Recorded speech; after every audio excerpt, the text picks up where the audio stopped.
বৃষ্টি হলেই আমার বরমশায়ের শুধু খিচুড়ি খেতে ইচ্ছা করে। ওই শুনছো? আর আজকে মা আর বলছি আমি আগে আজকে থাকতেই খিচুড়ি ভেবে করবে? রেখেছিলাম যে খিচুড়ি বানাবো। হ্যাঁ সত্যি? আর কি? ডিম আর এই বেগুন ফেগুন থাকলে বেশ ভালো হতো বল। কিন্তু বলো। বেগুন যে ভাজবো, বেগুন তো বাড়িতেই ছিল না। তাও আবারই ঠিক। বৃষ্টির মধ্যে বৃ- কেই বা বাজারে যাবে, তাই আর বেগুন ভাজিনি। বৃষ্টি হলে চারিদিকের পরিবেশটা আরও কত সুন্দর দেখতে লাগে বলো। তাই বৃষ্টিতে ভিজবো বলে একটু গিয়েছিলাম ছাদের ওপরে। অনেক দিন পর বৃষ্টিতে ভিজলাম। আমার তো বৃষ্টিতে ভিজতে বেশ ভালোই লাগে। তোমাদের কার কার ভালো লাগে অবশ্যই কমেন্ট করে জানিও। তারপর আমি স্নান করে চলে আসলাম, আর এদিকে তো খেতেও বসে পড়েছে। খিচুড়িটা আমার বর বেশ ভালোই খায়।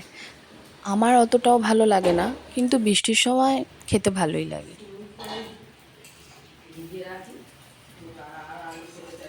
কেমন খাচ্ছ খিচুড়ি? ভাত খেয়ে উঠেই আম খেতে হবে?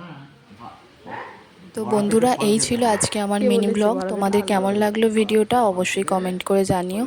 আর ভালো লাগলে অবশ্যই একটা লাইক করে দিও ভিডিওয়ে। দেখা হচ্ছে নেক্সট কোনো ভিডিও।